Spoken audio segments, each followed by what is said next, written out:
Welcome to another episode of Two Cents Tuesday. St. Lucia has 3 days when we celebrate our history and our culture.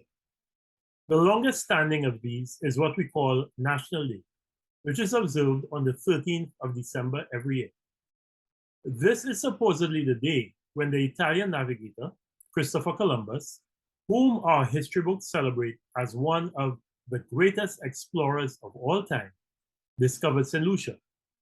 However, as Burning Spear and the Mighty Shadow have eloquently and melodiously pointed out, Columbus's fame was in discovering countries on which people, our Caribbean and Arawak ancestors, were already living and had already been living for quite some time. My childhood memories of our National Day are associated with greasy pole, greasy pig, and the start of the Christmas season. When I was a child, December was the only month when you would find toys in the department store, and when you would get apples, grapes, and hams in the supermarkets. Of course, we now have these things year-round, but believe it or not, in my time, those were treats that, as a child, you got only around Christmas. So that is my recollection of December 13th, and there has never been anything about that date that I've ever had cause to associate with patriotism or a celebration of our history. The second day on our calendar is Independence Anniversary, our Independence Anniversary, on February 22nd. I was a student at the St. Lucia A-Level College when our country gained its independence from the United Kingdom. And my memory of that period is of one filled with political tension, with the then opposition St. Lucia Labour Party unhappy with the manner in which we were being taken into independence by the ruling United Workers' Party, and requesting that a general election, which was due that year, take place prior to independence. I also have an unpleasant memory of St. Lucia's Dr. Barry O'Geese, who would later go on to become our country's first permanent representative to the United Nations after we attained independence, addressing a group of students, myself included, at the Mon Complex, who were earmarked to be liaison officers for the foreign dignitaries who would be attending our independence celebrations. At that briefing meeting, we were instructed by Dr. Barry O'Geese that we should keep our heads down and not attempt to speak or have any conversations with the dignitaries to whom we were assigned. I felt insulted at being reduced to a yes sir, no sir role, and decided, in an act of defiance, which was supported by my parents, to play no part in that liaison story. Fast forward to my days in government as a permanent secretary, cabinet secretary, and a minister, and independence celebrations became synonymous with a slew of official events where I was required to dress in a suit and sit through different official activities leading up to, including, and after the day itself. So I went from being conflicted about independence to disliking the stiffness, pomposity, and ceremonial nature of its celebration. I always found that there had to be better ways to celebrate our coming of age as a nation than these monotonous, largely uninspiring independence events that held meaning mostly for government officials and diplomats, as they sat in specially enclosed VIP and VVIP areas. That is another thing that has happened to our country in the last 2 decades, the VIPization of events, both government and private. But that topic is for another time. The third day on our national calendar, when we celebrate our history and our culture, is of more recent vintage than the others. And that is Journée Creole, which is celebrated on the Sunday that is closest to October 28th, which is International Creole Day. Unlike the other 2 events, Journée Creole is not a creation of the government. As a result, it is not steeped in officialdom, VIP seating, invitations to party faithfuls to attend special events, or any requirement for formal wear. In fact, it is the exact opposite. It is a creation of the Monsignor Patrick Anthony Folk Research Center, or FRC as we know it. The FRC and not the government is the one that decides on the host communities. There are no real official events with specially designated VVIP seating. Attendance at activities is not dominated by the supporters of whichever party is in power. And most importantly, there is no requirement for formal attire.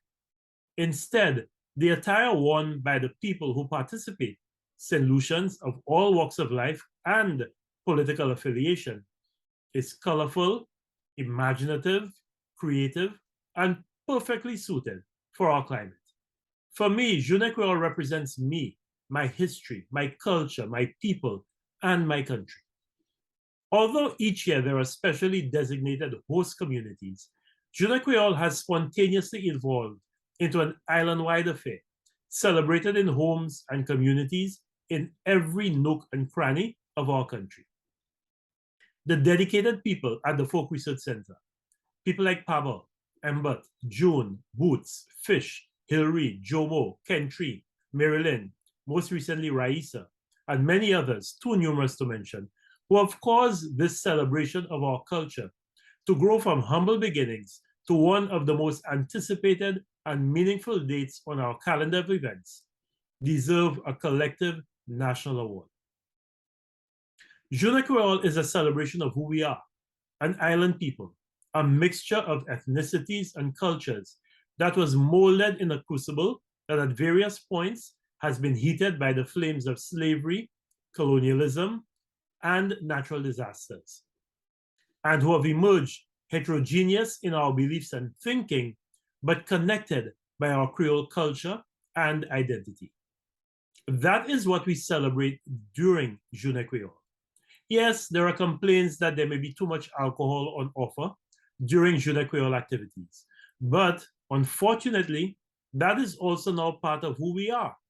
We are a nation who consume too much alcohol, and it is foolish and unreasonable to think that Journée Creole, a day when so many people leave their homes and go out to celebrate, will be any different. For that to happen, we must put a sustained effort into reducing the overconsumption of alcohol that is rampant in our society and which is a trigger for so many of the vehicular accidents and violent confrontations that we see around us. Until then, alcohol will continue to occupy pride of place during Journée Creole and all other activities.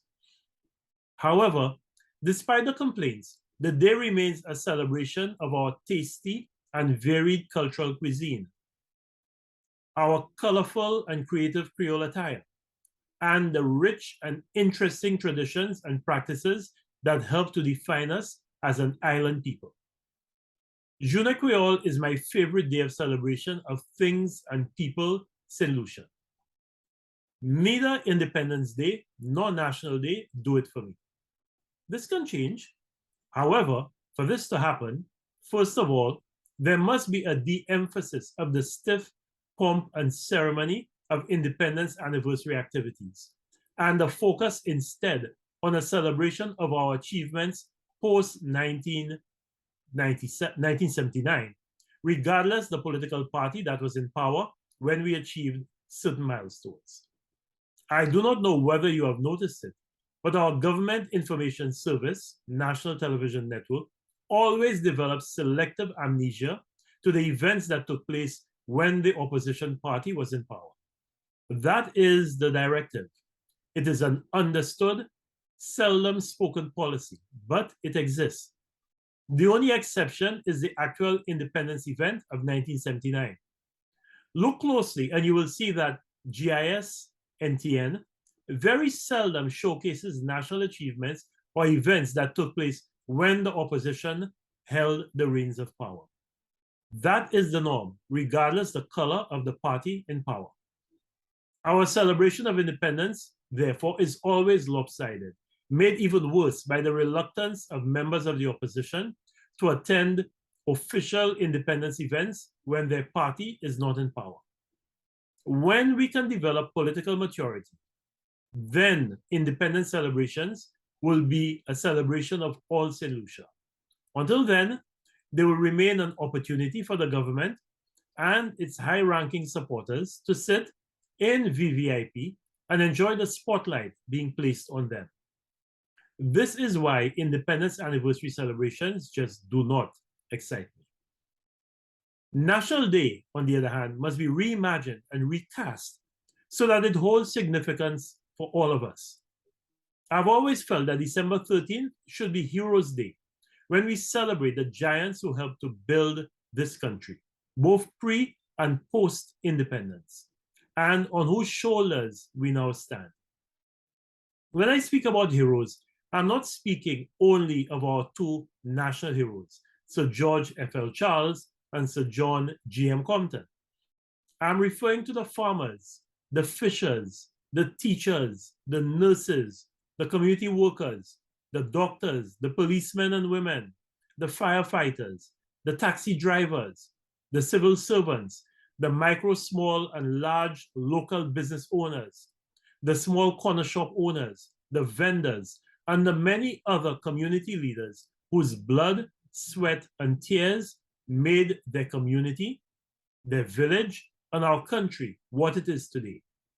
While I applauded the government for naming the Groseley Highway after Sir Julian, there are many streets, bridges, schools, HRDCs, libraries, fish landing sites, health centers, hospitals, police and fire stations, and other public infrastructure that should be named after not just politicians, but the sons and daughters of our country who have contributed to our growth and development.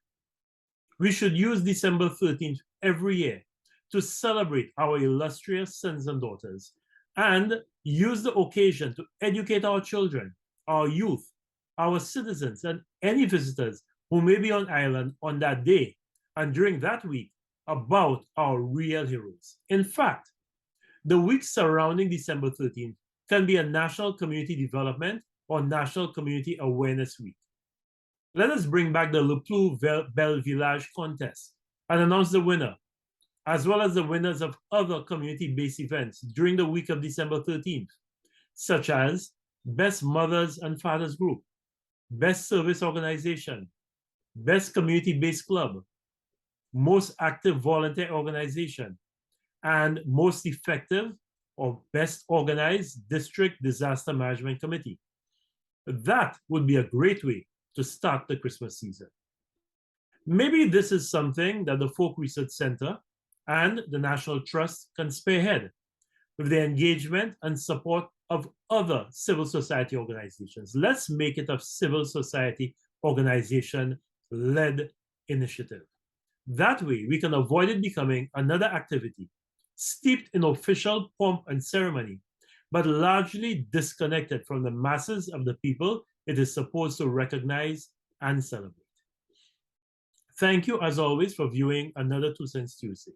Have a safe and productive week. Goodbye.